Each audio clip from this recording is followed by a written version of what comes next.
Learn Japanese history. We are your navigators, Taro and Hanako. Welcome to this deep dive. Today we're looking into the really foundational structures of early Japanese society. And also the arrival of some really transformative ideas from the continent. Right. Exactly. We'll explore how power was organized, the roles different groups played. And those early influences that genuinely shaped Japan's future. Think of this as getting a really solid grounding in how early Japan actually functioned. So where should we start? The power structure. Yeah, let's dive into that. The yo-yo, the Shizei Seido, the clan and title system. Okay, so after the Yamato kingdom unified, you get this central court emerging. And this court, it wasn't just individuals, it was really formed by these powerful clans, mostly from Yamato and the Kinai region, all under the Himi, or Great King. Right. And what about the local rulers who were already there? Well, that's the interesting part. These powerful local families who used to rule their own little states, they were actually integrated into this new structure. They became part of the court's administration. So your job wasn't based on skill, but more who your family was. Is that fair? And largely, yes. Clans, the Gris, Uji and their members, the Gru, Ujibito, held positions passed down through generations. It was hereditary. Okay. And the Yukimi granted specific titles, kabane, to these clans. Ah, so the title cemented their place. Exactly. This whole system of granting hereditary titles to these powerful clans, that's the core of the Shizei Seido. It set up the whole social and political hierarchy based on who you were born as, basically. Makes sense. Who are the sort of top dogs in this system, the major clans? Well, you had some big players. Clans named after places in Yamato and Kinai, like the Katsuragi and Heguri clans. They held the title Omi. Omi. Okay. Then you had others, often named for their jobs at court, like the Untomo clan or the Mononobe clan. They held the title Muraji. Right. Omi and Muraji, different types of top-tier clans. Yeah. And within those, the real political heavyweights were the Sesshomi, the minister, and the Tashimoraji, the great minister. So those two positions were central to running things. Absolutely central to national politics. Huge influence. Okay, that's the elite. But what about everyone else? The other local leaders, the general populace? Right, good question. Below the Omi and Muraji, you had another layer, the Tomo no Miyatsuko.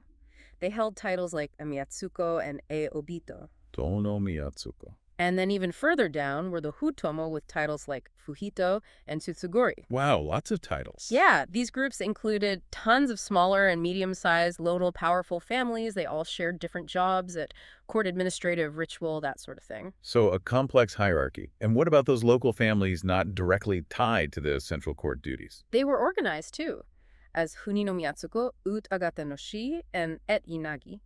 They held titles like Kimi and Atai. And right at the bottom of this whole structure were the Tedbimin. They were attached to the Tomo no Miyatsuko and Tomo, basically providing labor and tribute. So you've got the Shumi and Muraji at the very top. And the vast numbers of Bimin at the base. It's a governance system really defined by these hereditary roles and duties. And this probably all solidified sometime between the late 5th and 6th centuries. It's interesting to think about these powerful families. They weren't just officials in our modern sense. They were hereditary groups, lineages, with status given by the ruler. Definitely. What kind of dynamics do you think that created? It must have been a lot of internal maneuvering for favor and influence, right? Oh, absolutely. Constant negotiation, jockeying for position. And speaking of the base of the pyramid, we really need to talk more about the seti, the bimen, these specialized labor groups. Right. Their labor must have underpinned the whole thing. Completely essential. These AAB were groups dedicated to serving the court, the ikimi, the royal family, and those powerful clans we mentioned. They served through their specific skills and the goods they produced. What kinds of work did they do? Was it just farming? Oh, no, much more specialized than that. You had Aishinobe, who were involved in all sorts of production for the court. Like artisans and craftspeople. Exactly. Then there were Eikishiro and Muknashiro. These groups were specifically attached to the palaces of the Iki and royal family, basically covering their expenses and needs. Ah, okay. Like household support staff, but on a grand scale. Kind of. And then you had Ogati Kakibi. These were primarily farmers, but they worked the lands that supported the powerful families' economies. So different kinds of labor supporting different parts of the elite. It's quite an organized system of exploitation in a way. Well, it was certainly hierarchical. But this division of labor, probably fostered specialized skills too. Skills that would be vital later on. You see similar patterns in other early states. True. And alongside these labor groups, there were the miyake, the royal estates. Tell us about those. Right, the miyake. These were estates set up directly by the court to control land and resources in key areas across the country. So direct control, not just relying on local leaders. Exactly. Initially, miyake might have just meant the offices or storehouses in important spots, rice land, iron or salt production areas, key transport points. Strategic locations. Right. But over time, the term came to mean the whole package. The land, the buildings, and the people working there, the producers. It was the Yamato court establishing a direct economic footprint nationwide. A way to extract wealth directly. Pretty much. And they expanded quite a bit. Started in the Kinai region, but by the 6th century, they were setting up miyake in other parts of Japan, too. And did only the royal court have these? No, the powerful families had their own private estates, too. They were called rochi tadokoro. Okay, tadokoro. Yeah. So multiple forms of land control happening. So for you listening, think about how these specialized labor groups, the beemen, and these royal estates, the miyake, would have really shaped everyday life in the economy across Japan. How different might that look compared to early economic systems in, say, early Europe or elsewhere? And it's important to remember this expansion of central power, especially through the miyake, wasn't always smooth sailing. Resistance. Yes. We see this with the Dokunion no Miyatsuko rebellions. Rebellions by these local provincial leaders. What was going on? Well, between the late 5th and the first half of the 6th century, as the Yamato court was tightening its grip and pulling these local powers into its new system. The one we just described. Right. There were uprisings led by these Kuni no Miyatsuko in places like Kibi, Tsukushi down in Kyushu, and Musashi near modern Tokyo. It seems strengthening central control definitely ruffled some feathers. Suggests integration wasn't always voluntary or easy. Not at all. The rebellion of Iwai, who was the Kuni no Miyatsuko of Tsukushi, was apparently a really big deal. There are even accounts saying he allied with Silla, one of the Korean kingdoms, against the Yamato court. Wow, involving foreign powers. That's serious. How did these rebellions end? Ultimately, the court managed to suppress them. The story goes that the Kuni no Miyatsuko of Tsukushi and Musashi actually offered miyake, those royal estates, to the court to basically avoid severe punishment. Interesting, offering up land and resources to appease the central power. Exactly. And after these events, the Yamato court seems to have doubled down. They actively set up new miyake in places like Tsukushi and Kibi. Strengthening their direct control. And they sent officials out to create keskuseki, population registries, and to register the Ida and Tanabe, the people who actually cultivated the land. It was about tightening administrative control. So the rebellions, in a way, might have actually accelerated centralization. Possibly. They certainly showed the court where the challenges lay and perhaps prompted more direct intervention strategies. Thinking about those Kuni no Miyatsuko, what drove them to rebel? It must have felt like their traditional power, their autonomy, was just slipping away. That's likely a huge part of it. And while all this political maneuvering was happening, Japan was also receiving major new cultural imports from the continent. Right. This is where kanji and Buddhism come in, isn't it? Precisely. Huge developments in the 6th century. New culture flowed in from the southern dynasties of China, mostly via Baekje on the Korean peninsula. Baekje was the main conduit. Seems to have been key. The king of Baekje is traditionally credited with formally introducing Buddhism to the Yamato court. Along with other things. Yes, things like Confucianism, medicine, divination methods, the calendar system, a whole package of knowledge, really. It's fascinating that the route southern China to Baekje to Wa, early Japan, was the path for so much. You mentioned Confucian scholars too, the Gokchu Hakase. Right. They came via that route as well. It really highlights how interconnected East Asia was, even back then. So how did they adopt kanji, the Chinese characters? Was it straightforward? Not exactly a simple copy-paste. Formal diplomatic stuff used complex Chinese. But if you look at inscriptions on things like swords and mirrors from the 5th and 6th centuries, you see different approaches. Sometimes they use the characters for their sound, the Sino-Japanese reading on yomi. Sometimes they use characters phonetically just to write Japanese sounds.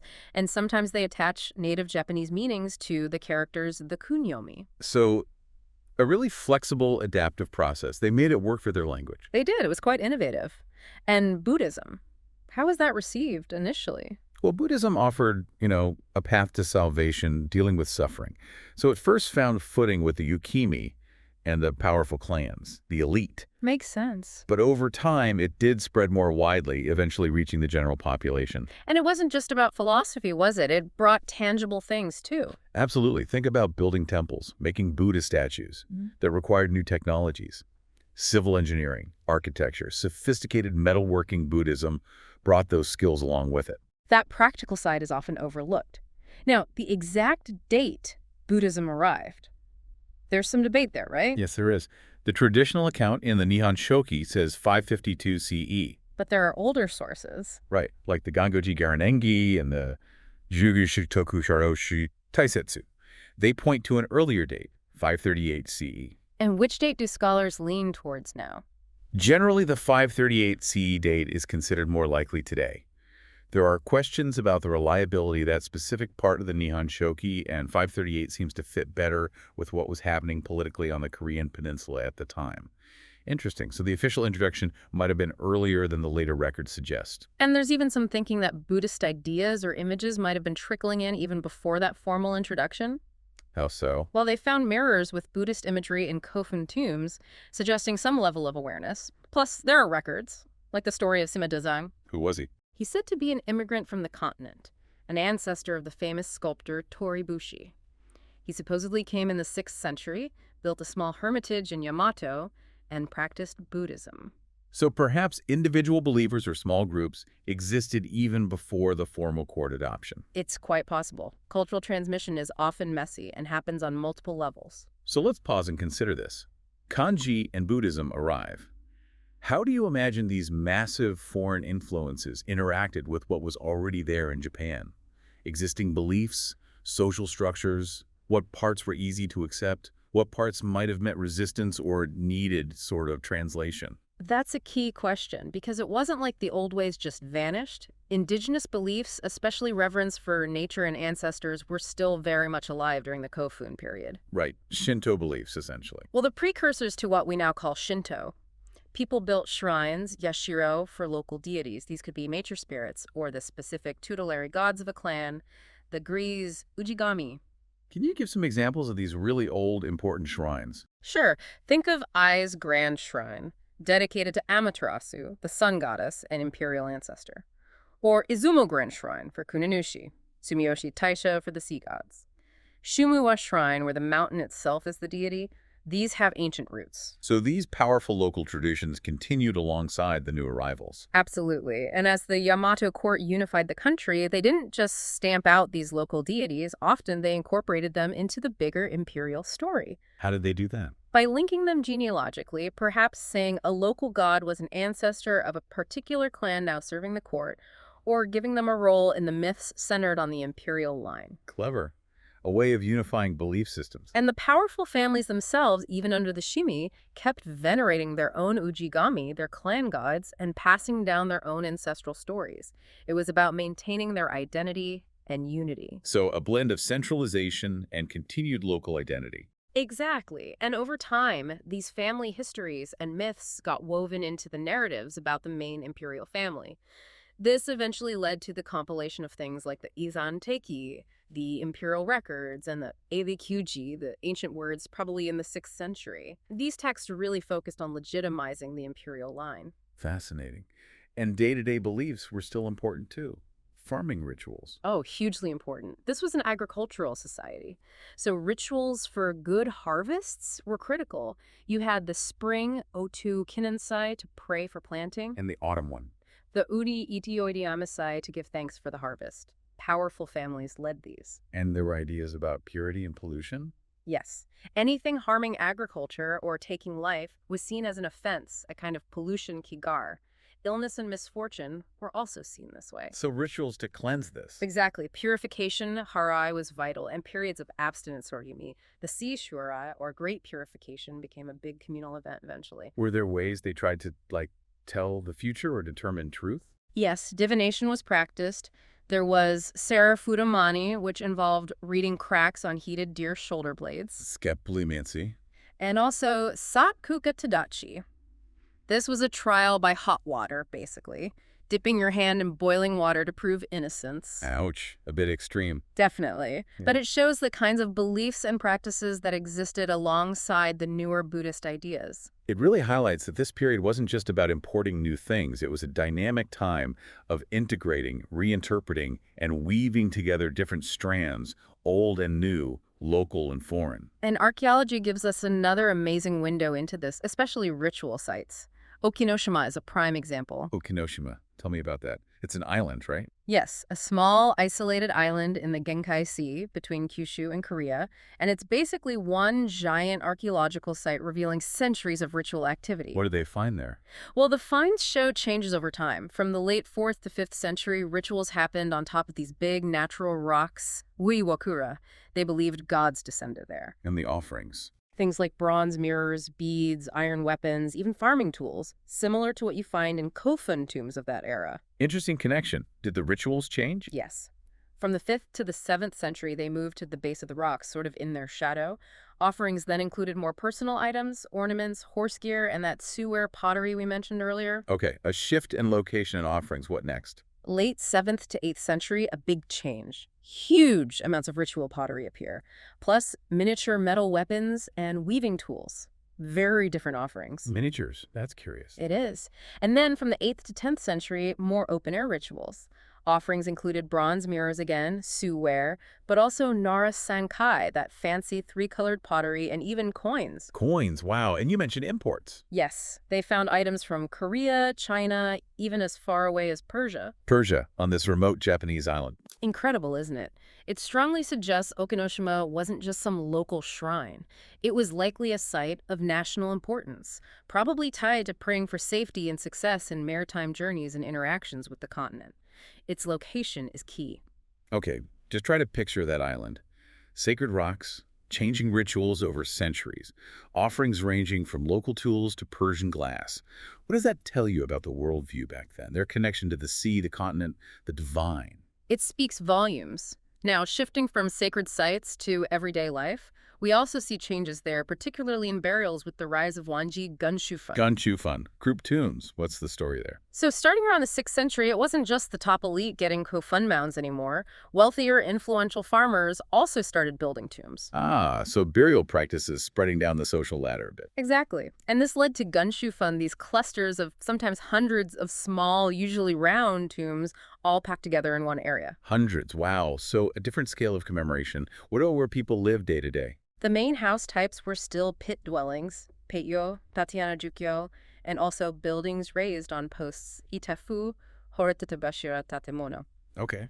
Settlements seem to have gotten bigger, more populated, especially in the Kinai region, the heartland. But not uniformly across Japan. No, other areas, like Kanto, for instance, still showed signs of maybe greater social differences between communities, less density, perhaps. Regional variation was still significant. And daily goods, pottery. We see more variety there, too. Yeah. They still use the older style reddish-brown haji-ware that carried over from the Yayoi period. Right. But from the middle Kofun period, they also started making Suware-ayo.